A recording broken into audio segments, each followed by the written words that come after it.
महिंद्रा ने अपनी Scorpio N को जून 2022 में लॉन्च करा और इसके लॉन्च के एक महीने बाद ही ये ब्रांड अपनी पुरानी वाली स्कॉर्पियो को रीलॉन्च करता है और इस गाड़ी का प्राइस डायरेक्टली 3 लाख रुपए रिड्यूस कर देता है। एंड गेस व्हाट, इस गाड़ी की अभी भी ज्यादा बढ़िया ब्रांड वैल्यू बनी हुई है as compared to Scorpio N. और यही नहीं, टोयोटा ने अभी अपनी इनोवा हाई क्रॉस को लॉन्च करा जो कि हाइब्रिड फॉर्मेट में आती है। पर गेस व्हाट, जो इनोवा क्रैश था उसको ये ब्रांड दोबारा रीलॉन्च कर रहा है डीजल फॉर्मेट में। तो दोस्तों हो क्यों रहा है और ब्रांड ऐसा कर क्यों पा रहे हैं, अपनी पुरानी गाड़ी को और नई गाड़ी को साथ में बेच रहे हैं और दोनों गाड़ियां बढ़िया बिक रही है, बढ़िया ब्रांड्स की प्रॉफिट हो रही है। तो ये प्रैक्टिस इंडिया में आजकल काफी बढ़िया चल रही है, पर बाहर की मार्केट में स्पेशली जापानीज मार्केट में इसका काफी सालों से यूज हो रहा है। जिसमें 1983 में सुजुकी ने अपनी 800 को इंडिया में लॉन्च किया था और कुछ ही सालों में ये गाड़ी इंडिया की बेस्ट सेलिंग गाड़ी बन जाती है और अगले 17 सालों में इस गाड़ी में ऑलमोस्ट कोई डिफरेंस नहीं आता। जो अंडरपिनिंग है गाड़ी की ऑलमोस्ट सेम रहती है, बस थोड़ी बहुत कॉस्मेटिक डिफरेंस करके इस गाड़ी को इंडिया में रीलॉन्च करते रहते हैं। पर बाहर की मार्केट में इस गाड़ी की नई नई आइट्रेशन आते जा रही थी और सुजुकी चाहते थे कि उन वाली आइट्रेशन को इंडिया में लॉन्च करे क्योंकि अब कॉम्पिटिशन थोड़ा बढ़ते जा रहा था। पर दिक्कत क्या थी कि मारुति 800 की ऑलरेडी इतनी ज्यादा तगड़ी ब्रांड वैल्यू हो गई थी और बावजूद कि ये गाड़ी इंडिया में 17 साल पुरानी थी, इस गाड़ी की अभी भी ज्यादा सेल हो रही थी एज कम्पेयर टू 17 साल पहले। तो अगर मारुति इस गाड़ी को डिसकंटिन्यू करते और इसकी नई आइट्रेशन को लॉन्च करते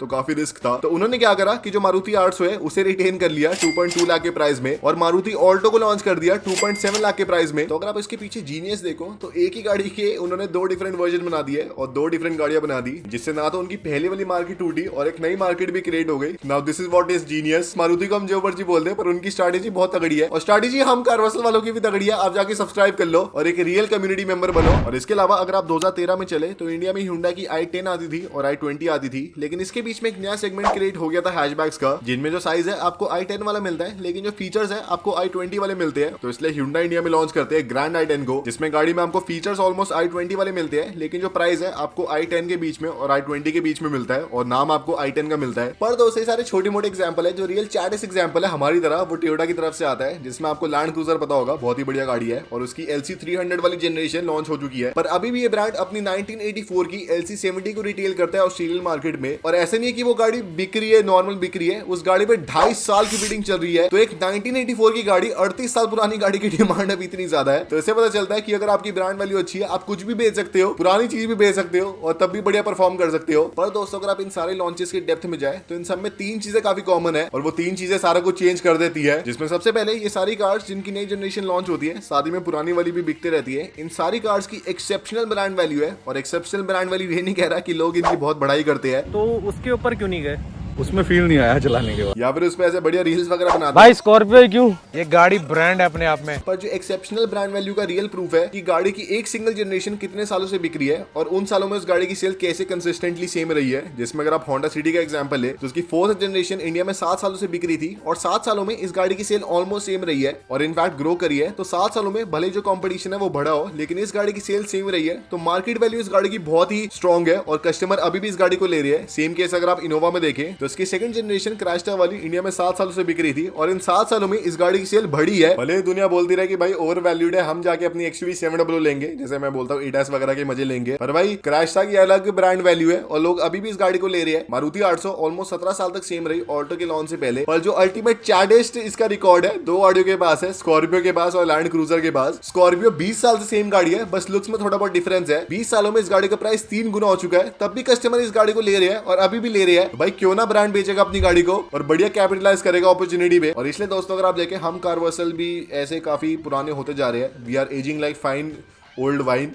3-4 साल हो गए कमरे में वीडियो बनाते बनाते, बढ़िया आप सब देख रहे हो और आप सब देखते रहो, सब्सक्राइब कर लो। और फिर दोस्तों अगर आप दूसरी चीज नोटिस करें इन सारे लॉन्चेस में कि जो नई गाड़ी लॉन्च होती है, जो नया सक्सेसर लॉन्च होता है किसी भी गाड़ी का, वो हमेशा एक डिफरेंट मार्केट को केटर कर रहा होता है एज कम्पेयर टू पहले वाली गाड़ी। जिसमें जब महिंद्रा अपनी स्कॉर्पियो एन को लॉन्च कर रहे थे तो उन्होंने कह दिया था कि स्कॉर्पियो एन उनके अर्बन ग्लोबल ऑडियंस के लिए बनी है और वही जो स्कॉर्पियो क्लासिक है उसको वो रिटेन करने वाली है जो कि उनकी अर्बन रूरल ऑडियंस के लिए बनी है। तो इसमें ऐसा नहीं कि वो कोई डिस्क्रिमिनेशन करे कि भाई तुम Tier 2 या Tier 3 सिटी के हो तो इसलिए भाई स्कॉर्पियो क्लासिक पकड़ो, तुम भाई बढ़िया दिल्ली या फिर मुंबई रहते हो तुम स्कॉर्पियो एन पकड़ो। ये बेसिक कस्टमर प्रेफरेंस होती है कि जनरली अगर आप देखें स्कॉर्पियो एन Tier 1 सिटी वाले और थोड़े अर्बन लोगों को ज्यादा पसंद आ रही है और जो स्कॉर्पियो क्लासिक है उसकी ब्रांड वैल्यू अभी भी ज्यादा है Tier 2 और Tier 3 सिटीज में। और इसमें कुछ बुराई नहीं है, ये बस कस्टमर प्रेफरेंस है। और सेम चीज टोयोटा कर रहे हैं अपनी इनोवा के साथ, जिसमें इनोवा क्राइस्टा इंडिया में एक रगेड यूटिलिटेरियन टाइप MUV थी जो कि इंडियंस को बहुत ही पसंद थी क्योंकि इसमें आपको भले कम फीचर्स मिले लेकिन जो आपको मिलता था बढ़िया काम करता था और जो गाड़ी की बेसिक सारे अंडरपिनिंग है बहुत ही स्ट्रॉन्ग थे और इसलिए गाड़ी टैक्सी यूनिवर्स के बीच में और शोफर ड्रिवन लोगों के बीच में काफी फेमस थी। लेकिन वही जो इनोवा हाई क्रॉस है उसमें आपको हर एक वो चीज मिलती है जो कि आपको इनोवा क्राइस्टा में नहीं मिलती थी। आपको सनरूफ मिलती है, आपको एडास मिलता है, रिक्लाइनेबल सीट्स मिलती है, तगड़ी आपको बड़ी बड़ी स्क्रीनें मिलती है। और ये गाड़ी जो और थोड़ी प्रीमियम वाली एमयूवीज है, फॉर एग्जांपल किया कार्निवल जैसी, उनको राइवल करने की कोशिश कर रही है। तो एक तरह से भले दोनों कार्स के नाम सेम है, दोनों कार्स इनोवा है, लेकिन जो उनकी मार्केट है एकदम डिफरेंट है और इसलिए ब्रांड्स दोनों कार्स को एक साथ बेच पा रहे हैं बिना एक दूसरे की ब्रांड वैल्यू को हार्म करे। और ये काफी कूल चीज है, अगर आप देखें काफी ऐसी यूनिक चीज है, बिजनेस लेसन है एक तरह से। और जो लास्ट चीज है इन सारे कार लॉन्चेस में, वो बहुत ही कूल है और हम कस्टमर्स के लिए बहुत ही अच्छी है कि अगर आप देखें जब भी कोई नई जनरेशन लॉन्च करे ब्रांड और पहले वाली को रिटेन करे है, तो जनरली वो अपनी पहले वाली जनरेशन का प्राइस काफी ड्रास्टिकली रिड्यूस कर देते हैं ताकि वो थोड़ी और कंपेयरिंग बने और जो नई वाली जनरेशन है और जो पुरानी वाली जनरेशन है उनके बीच में ज्यादा बड़ा प्राइस गैप आ जाए ताकि वो जस्टिफाई कर पाए अपनी पुरानी वाली जनरेशन को रिटेन करने का। फॉर एग्जाम्पल जब सिटी की नई वाली जनरेशन लॉन्च हुई थी तो उन्होंने पहले वाली को रिटेन किया था और उसका प्राइस ऑलमोस्ट 6% या फिर 60,000 रुपए से रिड्यूस कर दिया था ताकि वो थोड़ी और कंपेलिंग बने कस्टमर्स के लिए। और सेम जब महिंद्रा ने अपनी स्कॉर्पियो एन को लॉन्च करा और दोबारा जब स्कॉर्पियो क्लासिक को रीलॉन्च करा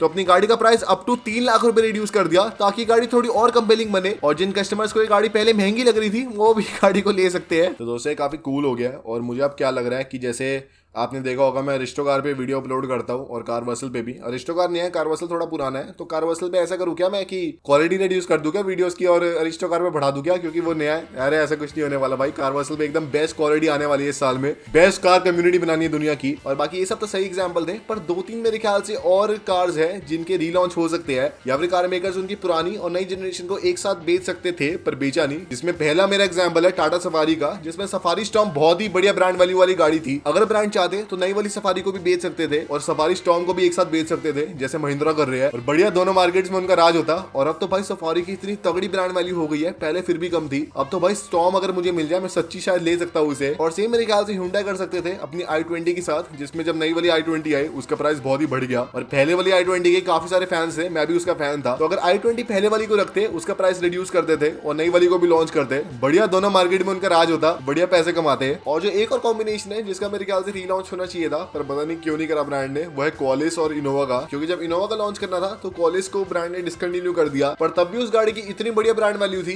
कि लॉन्च से पहले वो गाड़ी सोल्ड आउट हो गई थी और लोग तब भी इस गाड़ी के लिए वेट कर रहे थे। तो अगर टिवटा चाहते और थोड़े स्ट्रैटेजिक होते अपने मूव के साथ तो वो अपनी इनोवा को लॉन्च करते और जो क्वालिस है उसका प्राइस रिड्यूस कर देते। उनकी दो बढ़िया गाड़ियां बन जाती जो कि अलग अलग मार्केट्स को केटर करती। जो टैक्सी वाले लोग हैं उन्हें क्वालिस बेचते, जो कंफर्ट वाले लोग हैं उन्हें इनोवा बेचते। पर ये शायद मेरे ख्याल से ब्रांड ने इसलिए नहीं गिरा क्योंकि क्वालिस की कुछ ज्यादा तगड़ी ब्रांड वैल्यू थी। अगर उसे रिटेन कर लेते तो हो सकता है इनोवा का कोई खरीदता ही नहीं, सब क्वालिस को लेते रहते और इनोवा एक फेल्ड प्रोडक्ट बन जाता इंडियन मार्केट के लिए। और इसके अलावा एक गाड़ी है महिंद्रा की जिसमें ऐसा अराउंड 15 सालों से हो रहा है या फिर 20 सालों से हो रहा है और आपको बताना उसका नाम क्या है। उसकी स्टार्टिंग 20 से होती है। और यही था आज की वीडियो में, अगर आपको पसंद आए लाइक शेयर सब्सक्राइब कर देना।